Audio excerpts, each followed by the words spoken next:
Okay, I wanted to come back to a few more of these reference points that are along the continuum from -1 all the way to +1 and on this matrix.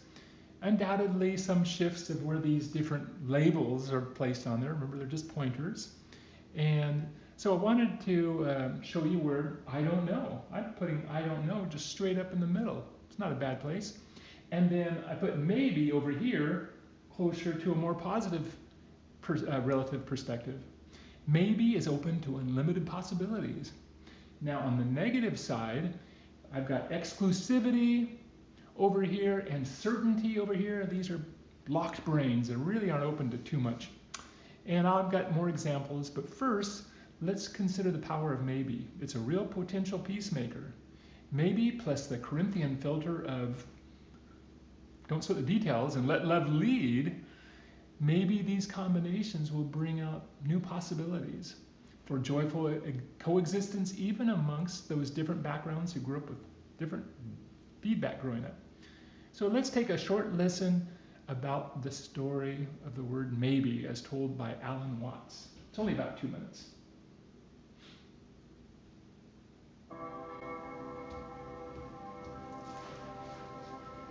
Once upon a time, there was a Chinese farmer who lost a horse, ran away.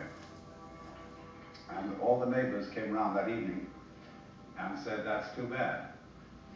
And he said, "Maybe." The next day, the horse came back and brought 7 wild horses with it. And all the neighbors came around and said, "Why, that's great, isn't it?" And he said, "Maybe." The next day, his son was attempting to tame one of these horses and was riding it and was thrown and broke his leg. And all the neighbors came round in the evening and said, "Well, that's too bad, isn't it?" And the farmer said, "Maybe." And the next day, the conscription officers came around looking for people for the army. And they rejected his son because he had a broken leg. And all the neighbors came round that evening and said, "Isn't that wonderful?" And he said, "Maybe."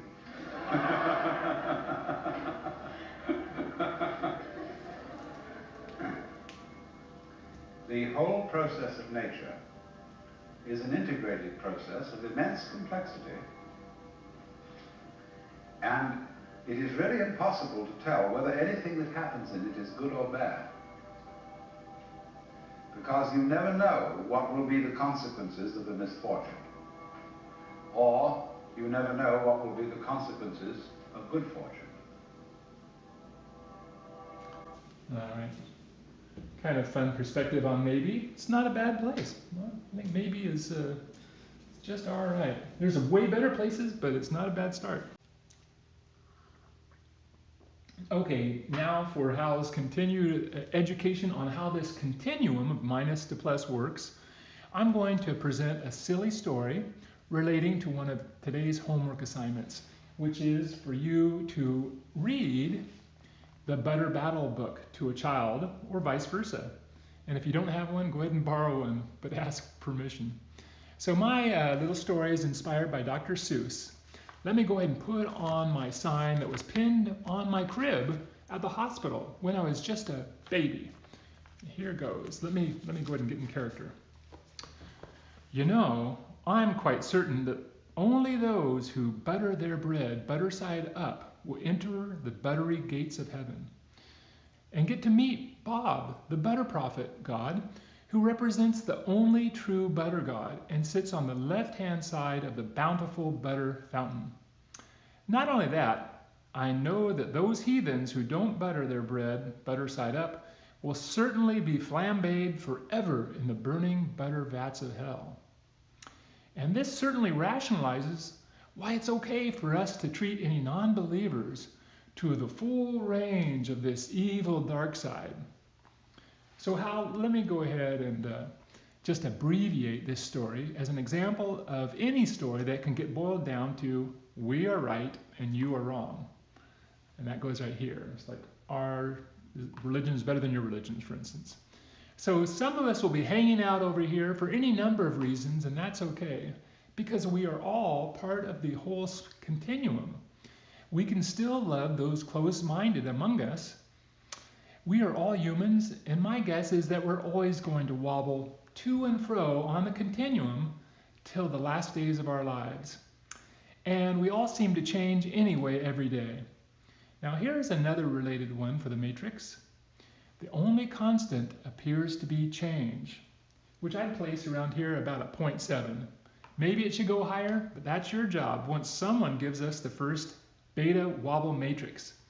Then we can use those plus and minus keys to fine-tune their locations. So all those of you in programming, use those skills. Get these idea seeds implanted in your head.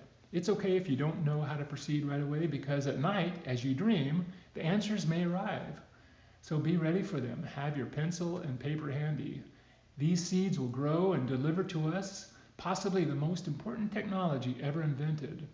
Your creations will allow us to connect to unlimited potential in the realm of all that is good.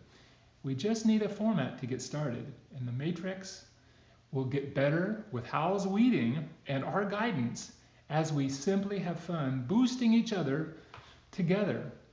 Okay, here's another lofty one. It's probably too lofty. Again, it's in the words category, and here it is. I am becoming spirit playing with form. It's a bit exciting. Imagine, I know that was a stretch, but it's the direction we're headed together.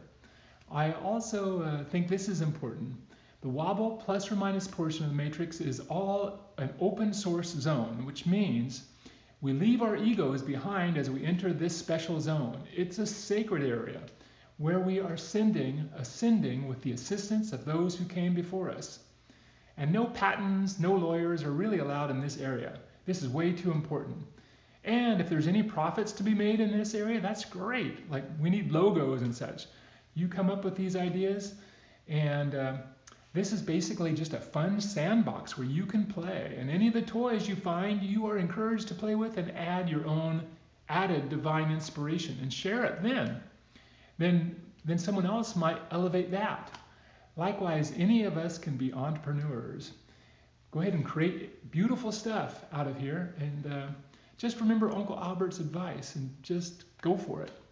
I do suggest, however, that say 10 to 20% of any profits on the honor system should go to some general fund that some trustworthy entity can put together that would then be spent on miscellaneous worthy deeds and simply be voted by we the people, similar to Elon's proposed Mars governance proposals. Which brings me to Elon. And you're next. Good morning, everyone. I hope you've got your coffee. Welcome back. All right. So now we're finally on to Elon's world. Excellent. Help me, Mike Myers. I need to insert that there. All right. Well, at any rate, finally we're on to Elon. And boy, does Elon wobble to and fro along the continuum, as we all do. But I just would like to start by saying thank you, Elon, for the gift that you are to all of us. For those of you not paying attention, Elon was born in Pretoria, South Africa. The name Elon comes from an African meaning of great spirit and a biblical meaning of that of a mighty oak tree. The top I'm wearing here attempts to capture a bit of your inspiration. If you notice the roots, he's obviously tapping into some amazing resources. And because of your endless stream of ideas and dedication to previously impossible worthy causes, combined with your incredible perseverance, you are constantly making breakthroughs on a regular basis. This is unheard of. You are daily improving the odds of our survival going forward.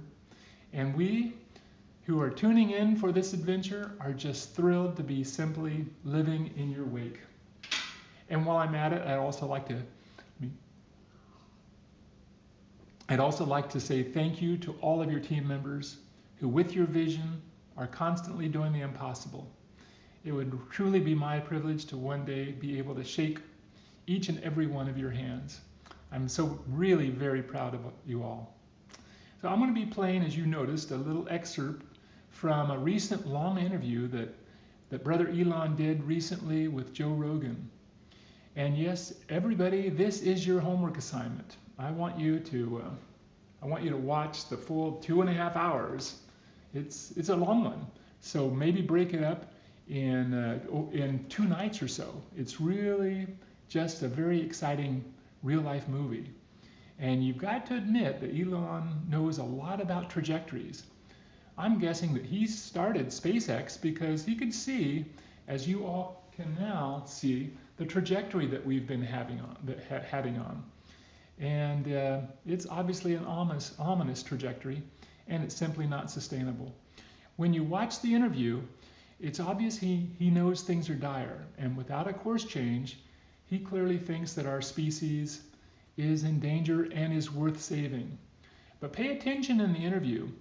You notice they really start hitting it off. This was their first get together, and they really start communicating. When then Joe simply invites Elon to share a special tobacco hybrid marijuana blunt, and Elon was simply being a sport and took a little sample. Tradition has always symbolized that these type of tobacco exchanges, sharing exchanges, are gestures of peace. Also pay attention when Joe shows Elon some of his favorite toys, like an authentic 500-year-old samurai sword.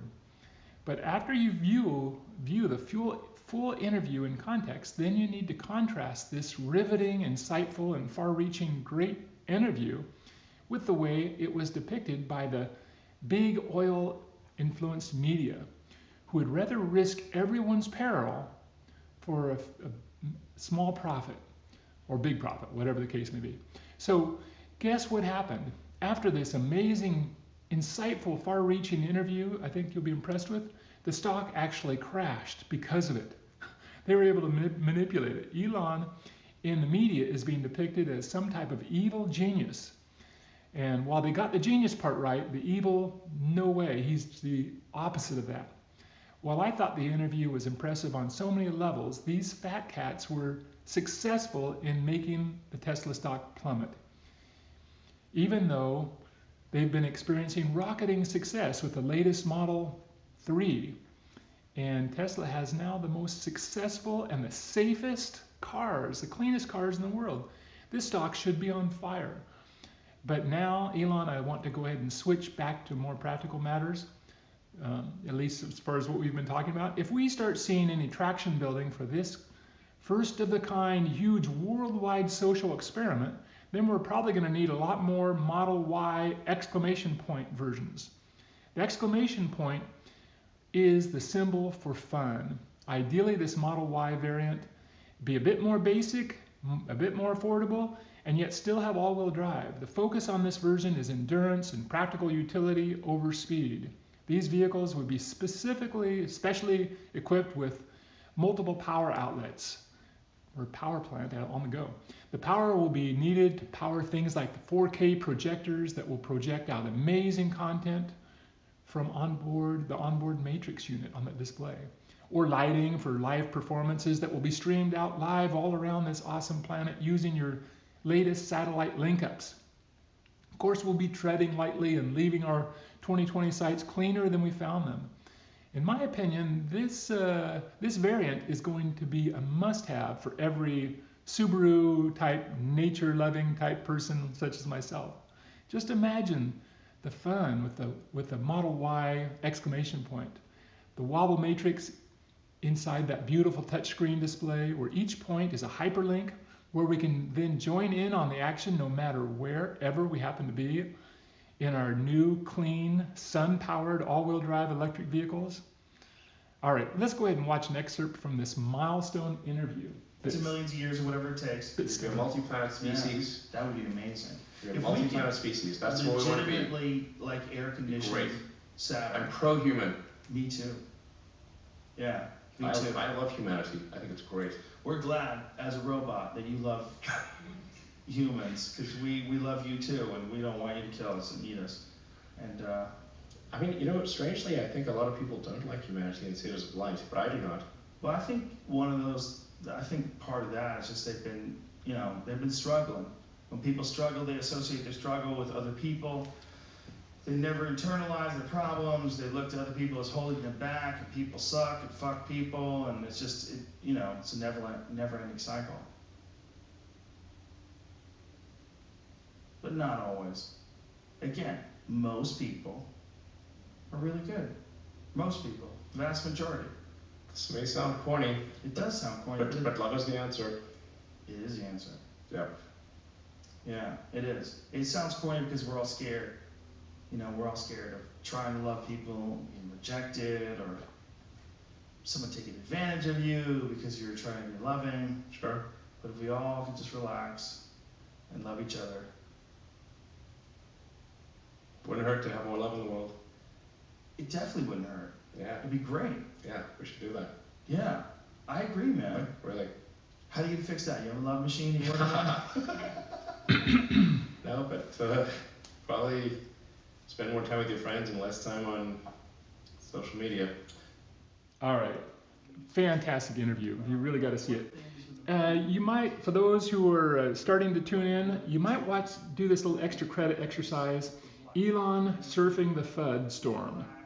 In depth. Google that and watch that maybe as a bring yourself up to speed to pick up on the nuances if you're going to go ahead and spend the 2.5 hours beforehand. I think you might pick up more from that interview if you get a little behind the scenes action.